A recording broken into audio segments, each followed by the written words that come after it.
శ్రీ గురుభ్యో నమః. శ్రీ మహాగణపతే నమః. రాబోతున్నటువంటి అక్టోబర్ 19 నుండి డిసెంబర్ 5వ తారీఖు వరకు గురువు అతిచార స్థితిలోకి ఆల్రెడీ గురు అతిచార స్థితిలోనే ఉన్నాడు ఈ యొక్క సంవత్సరంలోనే. అందుకనే మనం చూస్తున్నటువంటి ప్రకృతి వైపరీత్యాలు కానీ లేకుండా ఉంటే జరుగుతున్నటువంటి స్థితి కానీ రాబోతున్నటువంటి అక్టోబర్ 19వ తారీఖు నుండి డిసెంబర్ 5వ తారీఖు వరకు గురువు యొక్క మార్పు అనేది జరుగుతున్నది. గురువు అతిచార స్థితిలోకి అంటే 0.04 డిగ్రీస్ నుంచి తన యొక్క మార్పు అనేది 0.20కి మారాడు. ఆల్రెడీ 0.20లో నడుస్తున్నాడు. అంటే మిథునంలో ఉన్నటువంటి గురువు అలాగే 0.20 0.21 అట్లా ఫాస్ట్గా వెళ్తూ తర్వాత కొంచెం స్లో డౌన్ అవుతూ తన యొక్క మార్పు అనేది గతి అనేది మారుతున్నది. అంటే మిథునంలో నుంచి మారుతూ కర్కాటకంలోకి వెళ్తున్నాడు. కర్కాటకంలో ఉచ్చ స్థానంలోకి వెళ్తున్నాడు. మీరు నా యొక్క యూట్యూబ్ ఛానల్ ఫాలో అవుతున్నట్లయితే వంగర ఆస్ట్రోలో నేను చెప్పాను ఆల్రెడీ మీకు ఇక గతి అనేది ఎలా మారబోతున్నది. ఈ యొక్క సంవత్సరం నుంచి గురువు అతిచార స్థితిలో ఉండబోతున్నాడు. ఇక గురువు అతిచార స్థితి 8 సంవత్సరాల పాటు గురువు అతిచార స్థితిలో ఉంటున్నాడు అన్నమాట. గురువు అతిచార స్థితిలోకి వెళ్ళిన తర్వాత అంటే రాబోతున్నటువంటి అక్టోబర్ 19 నుంచి డిసెంబర్ 5వ తారీఖు వరకు గురువు ఇంకా స్పీడ్ మూమెంట్లోకి అంటే గురువు అక్టోబర్ 19లోకి తన యొక్క మార్పు కర్కాటకంలోకి వెళ్తాడు. డిసెంబర్ 5వ తారీఖు వరకు కర్కాటకంలో ఉంటాడు. డిసెంబర్ 5వ తారీఖు నుంచి మళ్ళీ వక్రగతిలో మళ్ళీ రెట్రోగ్రేడ్ మూమెంట్లో వక్రగతిలోకి మారి తిరిగి మళ్ళీ తన యొక్క స్థితి వచ్చేటప్పటికి మిథునంలోకి మళ్ళీ తిరిగి రావడం జరుగుతుంది అన్నమాట. ఇటువంటి గ్రహస్థితి రాబోతున్నటువంటి రోజులు ఎలా ఉంటుంది అనేది చూద్దాం. యాక్చువల్గా వక్రగతిలో వచ్చేటప్పటికి రెట్రోగ్రేడ్ మూమెంట్ అంటారు. మనకు గ్రహాల్లో వచ్చేటప్పటికి చారస్థితి అతిచార స్థితి అనేది ఉంటుంది.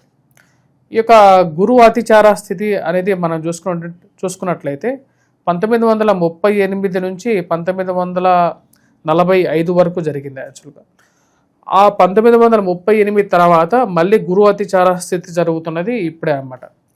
గురువు అతిచార స్థితి ఎప్పుడైతే జరుగుతుంటుందో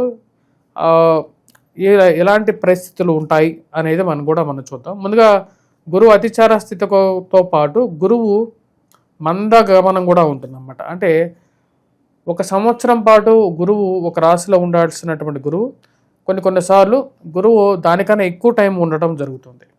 అతిచార స్థితికి రెట్రోగ్రేడ్కి కన్నా ఇంక మూడో స్థితి అన్నమాట.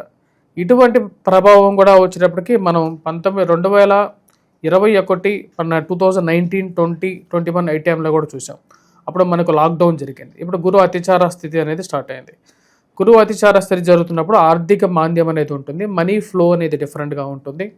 మరియు అదేవిధంగా ఫైనాన్షియల్గాను ఫుడ్కి కొన్ని ప్లేసెస్లో ప్రపంచంలో కొంచెం ఇలాంటి కష్టాలు అనేవి ఉంటాయి. వాటితో పాటు బంగారం రేట్ అనేది బాగా పెరగటం, ఎవరు ఎక్స్పెక్ట్ చేయలేనటువంటి రేట్ రావటం అనేది జరుగుతుంది. గురువు యొక్క ప్రభావం అనేది ప్రపంచం మీద ఉండటంతో పాటు ద్వాదశ రాశుల వారి మీద కూడా ఉంటుంది. ముఖ్యంగా గురువు వచ్చేటప్పటికీ విద్యా సంబంధితమైన విషయాల్లోనూ, గృహంలో కొనుక్కోవటంలోను, వాహనం కొనుక్కోవటంలో, సెల్ఫ్ డ్రైవింగ్ విషయంలోనూ, మరియు అదేవిధంగా వైవాహిక జీవితం ఆరంభించటంలోనూ, వైవాహిక జీవితంలో ప్రశాంతతని, సంతాన ప్రాప్తిని, మరియు అదేవిధంగా కుటుంబంలో ఎదుగుదలని వీటన్నిటికీ మూలకారకంగా గురువు ఉంటాడు. ఈ సంవత్సరం నుంచి రాబోతున్నటువంటి 8 సంవత్సరాల పాటు ఇక గురువు అతిచార స్థితిలో ఉన్నప్పుడు గురువు ఒక రాశిలో ఉండకుండా 2 రాశుల్లో ఉంటూ ఉంటాడనమాట.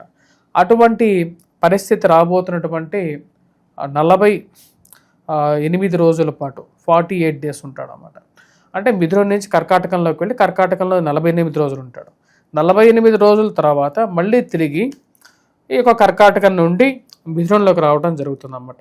ఇటువంటి పరిస్థితి ద్వాదశ రాశుల వారి మీద మరియు ప్రతి ఒక్క రాశి వారి మీద ఎలాంటి ఇంపాక్ట్ ఇవ్వబోతుంది అనేది చూద్దాం. ఎందుకంటే 48 రోజులు అనేది కూడా ఒక బిగ్ టైం కాబట్టి ఈ టైంలో ఎటువంటి మార్పులు రాబోతున్నాయి అనేది చూద్దాం. మేషరాశి వారికి ఈ యొక్క గురువు అతిచార స్థితి యోగాన్ని ఇవ్వబోతుంది. వృత్తిపరంగా వ్యాపారపరంగా అనుకూలంగా ఉంటుంది. ఈ రాశి వారికి వచ్చేటప్పటికి నూతన ఉద్యోగ ప్రయత్న సంబంధితమైన వ్యవహారాల్లోనూ సానుకూలమైనటువంటి ఫలితాలు అనేది పొందగలుగుతారు. ఈ రాశిలో ఉండేటువంటి వారికి చతుర్థంలోకి ఉచ్చస్థానంలోకి ఇక గురువు యొక్క మార్పు అనేది జరుగుతుంది. అలా ఉన్నప్పుడు కొంచెం అనుకూలత అనేది ఉంటుంది అన్నమాట. ఈ రాశిలో ఉండేటువంటి వారికి ముఖ్యంగా పూర్తి నెగిటివ్గా అనేది అటువంటి ఫలితాలు అనేది ఉండదు. ముఖ్యంగా విద్యార్థులకి కొంచెం సానుకూలమైనటువంటి ఫలితాలు అనేది కూడా పొందగలుగుతారు. గతంలో ఉన్నటువంటి స్థితి కన్నా వచ్చేటప్పటికి గురువు ఇప్పుడు మారేటువంటి యొక్క స్థితి అనేది కొంచెం సానుకూలమైనటువంటి ఫలితాలు ఇవ్వడానికి అనుకూలంగా ఉంటుంది. ముఖ్యంగా సెల్ఫ్ డ్రైవింగ్ విషయంలో, ఎందుకంటే అతిచార స్థితిలో ఉన్నటువంటి గురువు కొంచెం సానుకూలమైనటువంటి ఫలితాన్ని ఇవ్వగలుగుతాడు. గృహ కొనుగోలు సంబంధితమైన విషయాల్లో కొంచెం అనుకూలతని ఇవ్వగలుగుతాడు. కొంచెం మానసికమైనటువంటి ప్రశాంతతని ఇవ్వగలుగుతాడు. విద్యా విషయాల్లో, విద్యా సంస్థల్లో పనిచేస్తున్నటువంటి వారికి కూడా ఇది కొంచెం సానుకూలమైనటువంటి ఫలితంగానే చెప్పచ్చు. ఈ 48 రోజుల పాటు గురువు అతిచార స్థితిలో ఉన్నప్పుడు ముఖ్యంగా పుస్తక షాపులు రన్ చేస్తున్నటువంటి వారు, బుక్ స్టాల్స్ రన్ చేస్తున్నటువంటి వారు, బంగారం వ్యాపారం చేసేటువంటి వారు అనుకూలత అనేది కొంచెం అనుకూలంగా ఉంటుంది. కాకపోతే ఈ రాశిలో ఉండేటువంటి వారు ఈ యొక్క సంవత్సరం ఏలినాటి శని ప్రభావం, దాంతోపాటు గురువు అతిచార స్థితిలో ఉన్నప్పుడు విద్యార్థుల మటుకు కొంచెం ఎక్కువ కాన్సన్ట్రేట్ చేసి చదవాలి.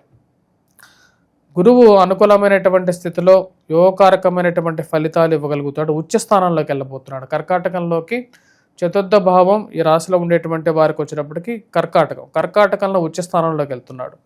సొంత ఇంటి గృహ కొనాలి అని చెప్పేటువంటి కొన్ని కళలు ఏవైతే ఉంటాయో ఆ కళలు నెరవేరటం అనేది ఒక మంచి పరిణామంగానే చెప్పచ్చు. ఈ రాశిలో ఉండేటువంటి వారు ముఖ్యంగా ముఖ్యంగా ఉద్యోగ సంబంధితమైన విషయాల్లోనూ, వివాహ ప్రయత్న సంబంధితమైన విషయాల్లోనూ అనుకూలత అనేది కొంచెం బాగా కలగటానికి అనుకూలంగా ఉంటుంది. ఏలినాటి శని ప్రభావరీత్యా ఏవైతే కొన్ని కష్ట నష్టాలు అనుభవిస్తున్నారో వారికి కొంచెం రిలీఫ్ పీరియడ్ ఈ 48 days అనేది ఇవ్వగలుగుతాడు. ముఖ్యంగా గృహంలో కొంచెం సానుకూలమైనటువంటి ఫలితాన్ని అనేది ఇవ్వగలుగుతాడు. ఈ రాశిలో ఉండేటువంటి వారు వృత్తిపరంగా, వ్యాపారపరంగా కూడా కొంచెం ప్రశాంతంగా ఫలితాలు అనేవి పొందగలుగుతారు. మంచి సానుకూలమైనటువంటి ఫలితాలు అనేది పొందగలుగుతారు. ముఖ్యంగా ఇటువంటి బిజినెస్లు బాగా లాభిస్తాయంటే ఈ రాశిలో ఉండేటువంటి వారికి బాగా లాభించేటువంటి బిజినెస్లో కన్స్ట్రక్షన్ బిజినెస్, గృహ కొనుగోలు అమ్మకాలు చేసేటువంటి మీడియేటర్స్ కానీ, మరియు అదేవిధంగా ఇల్లు కట్టి అమ్మేటువంటి వారు, వీరికి బాగా కలిసి వస్తుంది. వాటితో పాటు బంగారం వ్యాపారం ఇలా చేసేటువంటి వారికి కూడా ఈ యొక్క గురు అతిచార స్థితి అనేది కొంచెం లాభించే విధంగా కూడా ఉంటుంది. రాశిలో ఉండేటువంటి వారు ముఖ్యంగా వచ్చేటప్పటికి ఈ యొక్క స్థితిలో అంటే గురువు చతుర్థంలో పాషాణమూర్తిగా ఉంటూ ఉంటాడు. పాషాణమూర్తిగా అంటే నిష్ఫల కారకుడుగా ఉంటాడు. కానీ ఉచ్చ స్థానంలో ఉన్నందువలన కొంచెం సానుకూలమైనటువంటి ఫలితాన్ని ఇవ్వగలుగుతాడు. ముఖ్యంగా విద్యార్థులకి ఎక్కువగా సానుకూలమైనటువంటి ఫలితాలు ఇవ్వడానికి అనుకూలంగా ఉంది. మరియు అదేవిధంగా తల్లిగారి ఆరోగ్య సంబంధితమైన విషయాల్లోనూ కొంచెం అనుకూలతను ఇవ్వగలుగుతాడు.